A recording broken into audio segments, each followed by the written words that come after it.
Hello, I'm Trudy Harpham, the co-chair of the scientific panel of the IUSSP Family Planning, Fertility and Urban Development Fellowship Project.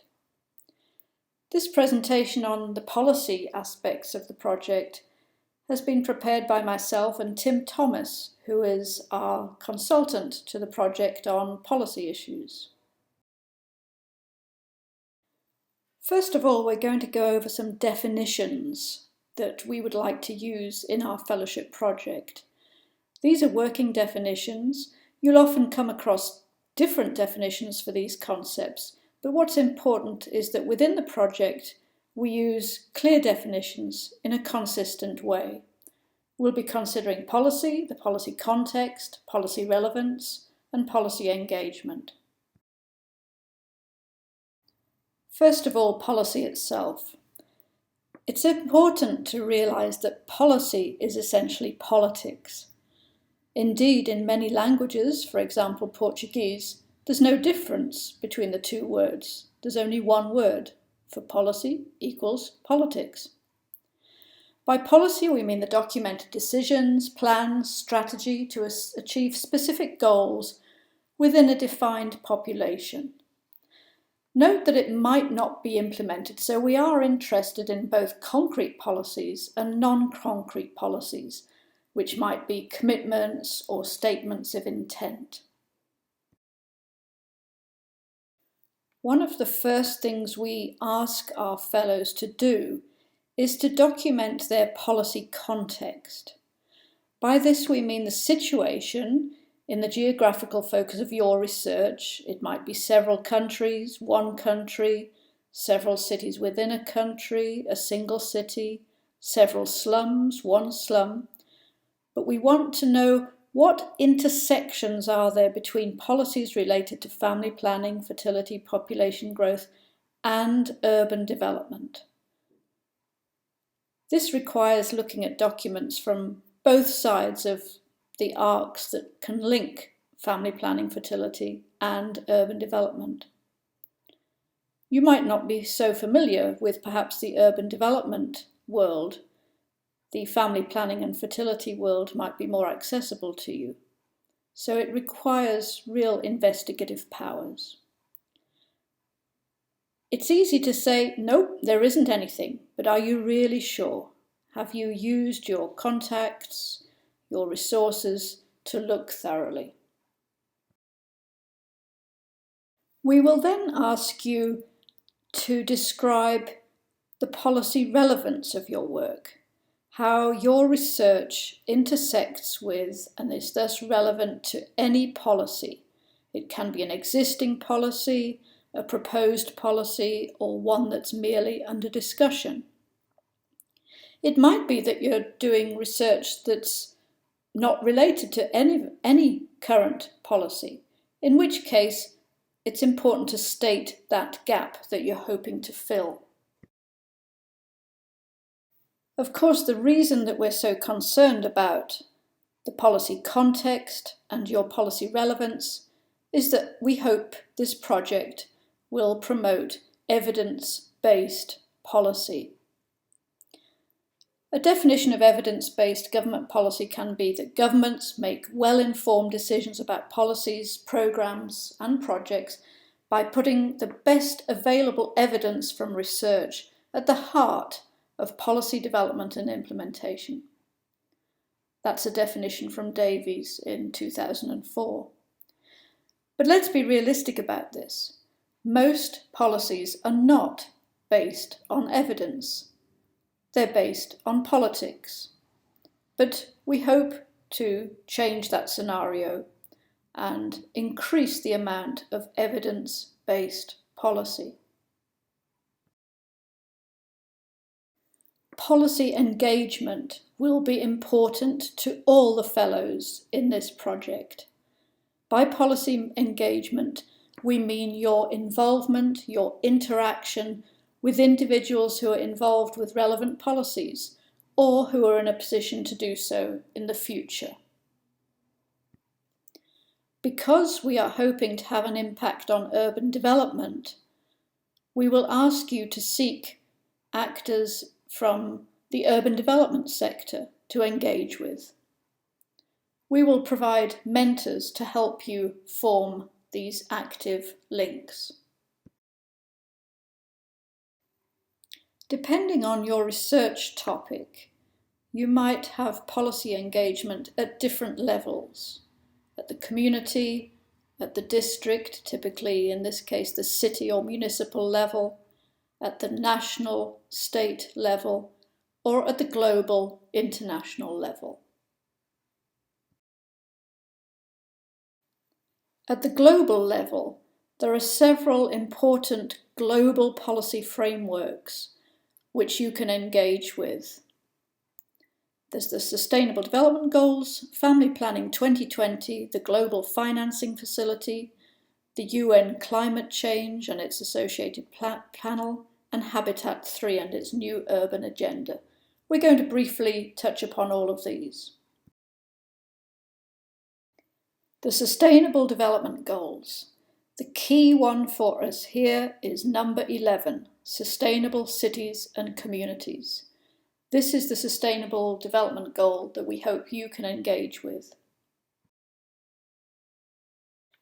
It's hard to get some audiences to see how family planning can contribute to Sustainable Development Goals, because family planning's so often just seen as a health issue.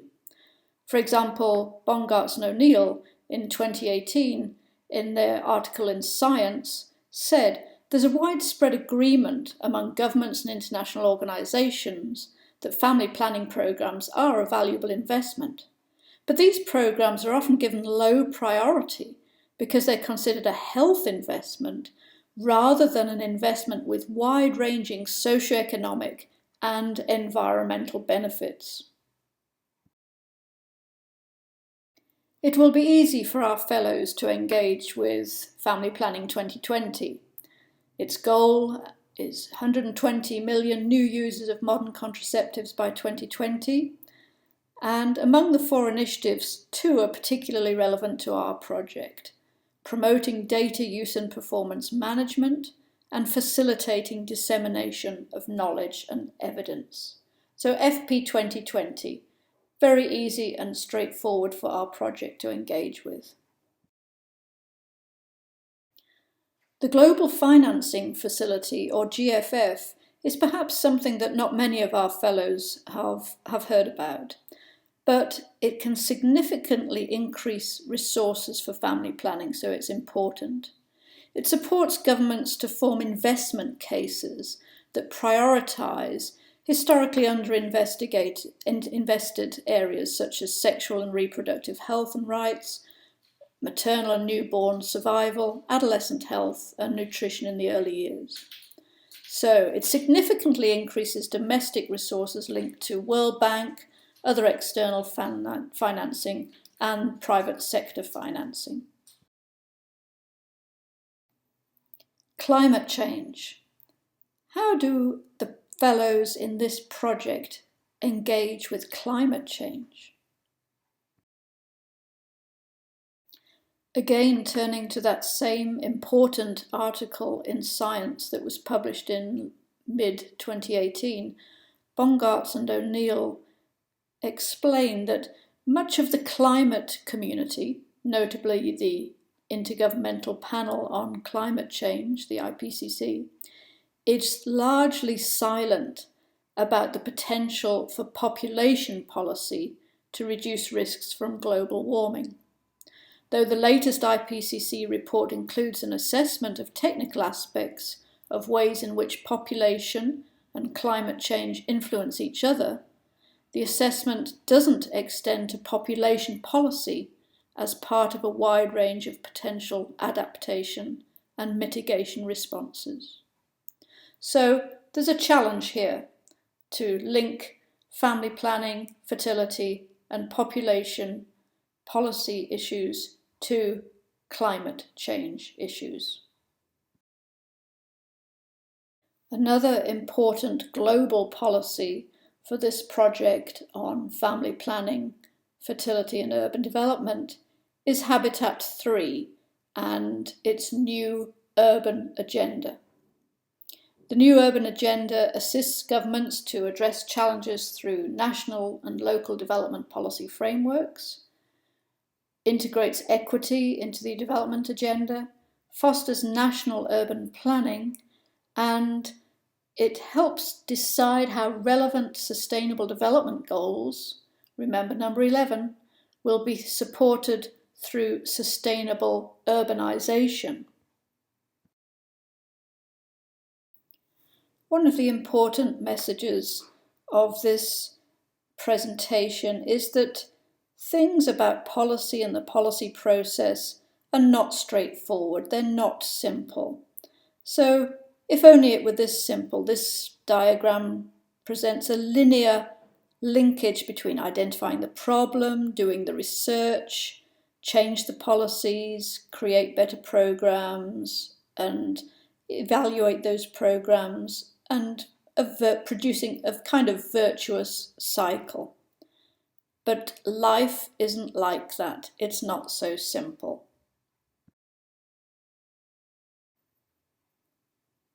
It's not so simple because so many different things are needed to make good policies. You need strong and early links between researchers and policymakers. You need a clear problem identification. You need good, credible evidence. You need a conducive environment to make and implement the policies. You need strategic communications. And you need the resources, financial, technical, human, and above all, you need the political will and stability. Remember, politics is policy, policy is politics. It's also not so simple because a whole load of people and institutions are involved in creating policy. This slide mentions several of them, from governments to communities to the non-government sector, business, private sector, media, opinion influencers. It is complex. This project hopes to have an impact on urban development. Therefore, we have to take some urban specifics into account. Here are some of them. Firstly, urban slums, and slums might be formal or informal settlements, they tend to be heterogeneous, which has implications for how we measure things. There will be differentials within the city as a whole between the slums and non-slums, but also within the slums there will be differentials in various measurements. Secondly, the power relations within an urban context have to be considered. There might be a centralised policy making and implementation. For example, the National Ministry of Health still might have much power over the local or municipal Department of Health. You can have a mixture of centralised policy making at the national level and decentralised implementation at the local or municipal level. And this balance of power between the national centre level and the local city level may flip over time with elections, for example. There are also unregistered, unacknowledged urban populations in many cities. These are illegal or informal slums that will largely be ignored or even be denied by governments. There are urban gatekeepers who are needed to enable access to certain low-income urban populations.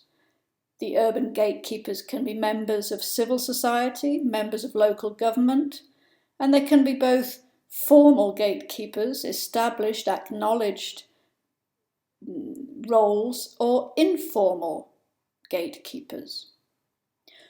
Finally, there's a density and complexity in urban areas, much greater than in rural areas. A density of community-based organisations, faith-based organisations, non-governmental organisations, a whole plethora of organisations that have to be mapped, negotiated, communicated with. Again, It's the complexity argument. The final definition that we would like you to bear in mind is the difference between dissemination and communications.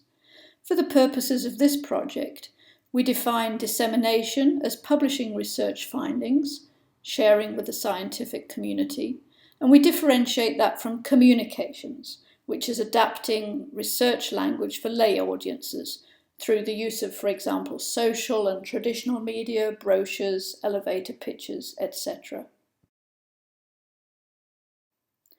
What are our conclusions for the fellows of this project?